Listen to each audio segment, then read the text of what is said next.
سرخط مهمترین خبرها. بحران در مرز اوکراین. غرب از حمله روسیه در روزهای نزدیک نگرانی دارد. سخنرانی علوتشویف در تلویزیون بدخشان و نگرانی ها از شکنجه شدن او و ارزان شدن گاز مایع در تاجیکستان رانندگان را خرسند کرده است.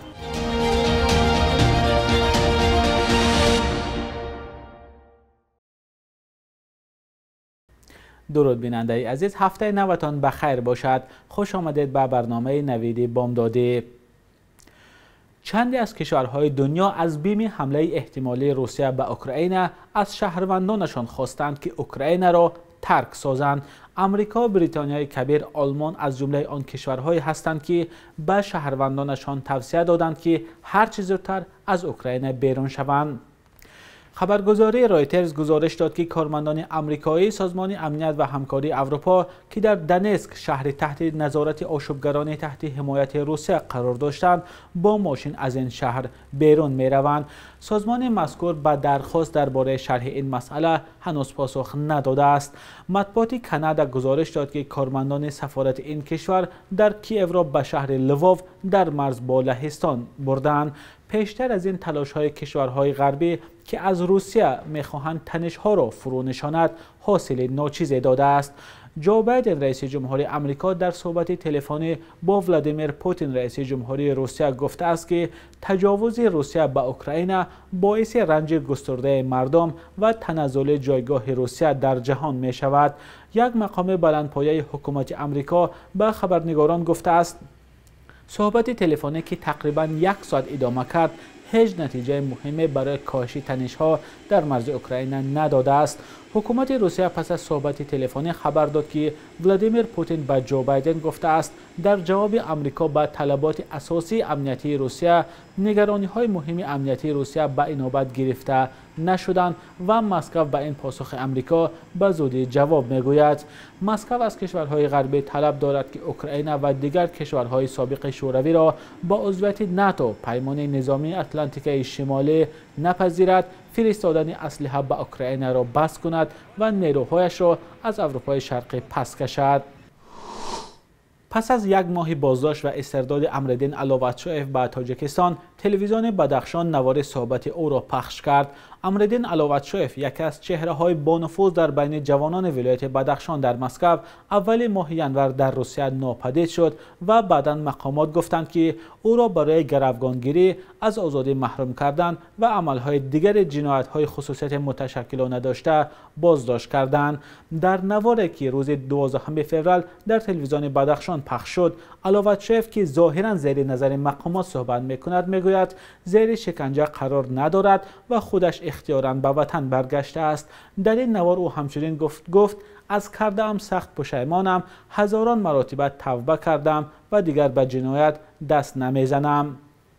جانبدارانش بر اینند که نظر او زیر فشار مقامات ثبت شده است و به حرفایش نباید باور کرد. از جمله سامانه پمیر دیلی نیوز که تحولات ولایت مختار کوهستان بدخشان را پیگیری می‌کند در یک گزارش نوشته است 200% مطمئنند که امرالدین علوتشویف شکنجه شده است. مقامات به این نگرانی‌ها رسما پاسخ نداده، تنها گفتند تفتیش پرونده امرالدین علوتشویف ادامه دارد. پیشتر ائتلاف سازمان‌های جمعیتی ضد شکنجه و بی‌جزایی در تاجیکستان و همکاری بین المللی برای حقوق انسان از احتمال شکنجه شدن امرالدین علوتشویف در بازداشتگاه نگرانی کردند، ولی مقامات پس از نشر خبرها درباره شکنجه شدن امرالدین علوتشویف نوار صحبت نزدیکان و ادوکاتش را نشر کردند که ادعا داشتند او صحت و سلامت است. 11 فوریه روز جهانی بانوان دانشمند است. برخی از زنان دانشمند در این روز از کم توجهی زنان و دختران تاجیک به ساحه علم میگویند، هرچند در این میان کم نیستند بانوانی که در سمت آموزش علم قدم‌های جدی برمی‌دارند. همکارم خرامان بقازاده در گزارشش از یک بانو قصه می‌کند که همین راه را آغاز کرده است. анзурат аз камтарин мутахассисони риштаи барномасозӣ миёни бонувони тоҷик аст. ӯ дар як созмони ҷамъиятӣ ба донишомӯзон нозукиҳои фанновариҳои иттилоотиро дарс медиҳад. анзурат аз камтаваҷҷӯҳии бонувони тоҷик ба ин соҳа изҳори нигаронӣ карда, сабабашро дар набудани чеҳраҳои маъруфе дар риштаи барномасозӣ дар миёни бонувон медонад.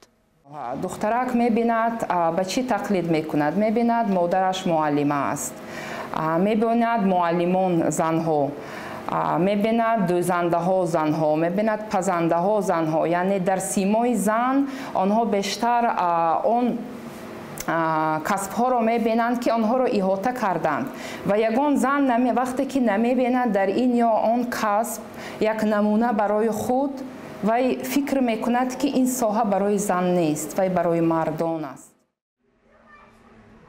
анзурат корманди илм нест, ягон дараҷаи илмӣ ҳам надорад. мегӯяд аз аввал дунболи унвони илмӣ нагаштааст, чун соҳаи интихоб кардааш бештар амалӣ аст. ҳоҷат намебинам будан як корманди соҳаи илм, зеро ки ман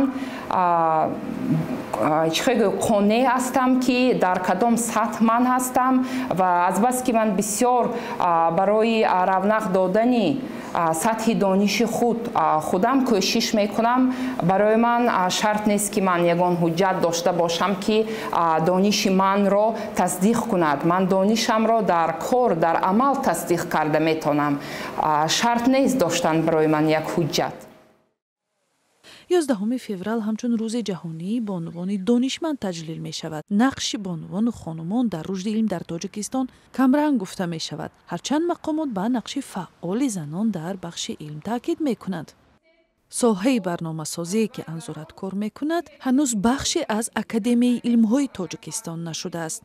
вале анзурат талош дорад ки духтаронро бештар ба ҳамин соҳа ҷалб кунад. барои амалӣ шудани ин нақша ӯ барномаҳои гуногунеро таҳия дорад, зеро ба қавли анзурат ҳоло тамоми тиҷорати ҷаҳонӣ бар фанновариҳои иттилоотӣ асос ёфтааст. нархи гази моеъ дар Тоҷикистон каме поин рафтааст. агар як ҳафта пеш арзиши 1 литр гази моеъ 7 сомону 40 дирам буд, пас рӯзи 13 феврал арзиши он то 6 сомону 80 дирам поин омад. бархе аз фурӯшандаҳо арзон шудани ин навъи сӯзишвориро ба афзоиши воридоти он аз Қазоқистон рабт доданд. бештари нақлиётҳои сабукрав дар Тоҷикистон аз гази моеъ истифода мекунанд ва болову поин рафтани нархи ин навъи сӯзишворӣ ба ҷайби аксар мардуми миёнҳол дар кишвар таъсир дорад. соли гузашта нархи гази моеъ дар Тоҷикистон ба таври бесобиқа боло рафта як муддат аз 8 сомони ҳам зиёд шуда буд. бахши як рӯзи таърихро ҳамкорам Қиромон Бақозода тақдиматон мекунад ки муҳимтарин таҳаввулоти таърихӣ дар рӯзи 14 февралро фаро мегирад.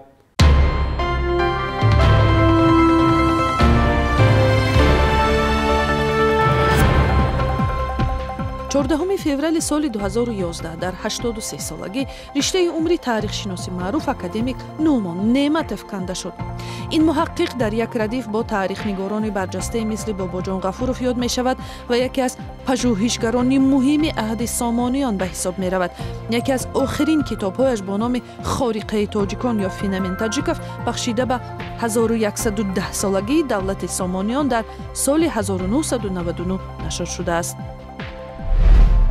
14 феврал дар ҷаҳон чун рӯзи ошиқон таҷлил мешавад ки чанд қарн пеш чун рӯзи Валентин дар ҷомеаи Аврупо роиҷ шуда ҳамакнун ба кишварҳои мисли Тоҷикистон ҳам расидааст. назари ҷомеаи аксар мусалмоннишини Тоҷикистон ба ин ид яксон нест ва агар як гурӯҳ таҷлили онро як баҳонаи дигари ҷавониву изҳори муҳаббат истиқбол кунад, гурӯҳи дигаре онро чун як иди масеҳӣ барояш бегона меномад. 14 феврали соли 1989 зодрӯзи Таҳмина Ниёзова яке аз хушовозтарин ҳунармандони эстрадаи тоҷик аст.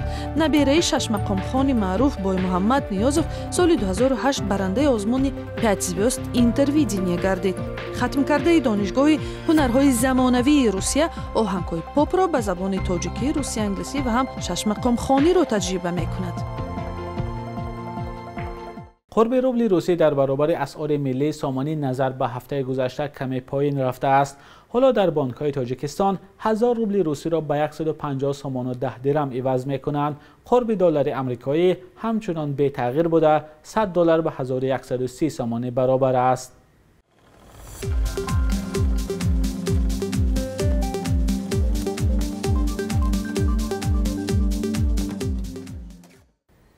بیننده گرامی، تشکر که تا آخر برنامه ما را همراهی کردید. خبر و ویدیوهای بیشتر را در سامانه رادیوی آزادی با نشان azadi.org و azadi.mobi پیدا کنید. نوشتن نظر و شرح خود را هم فراموش نسازید.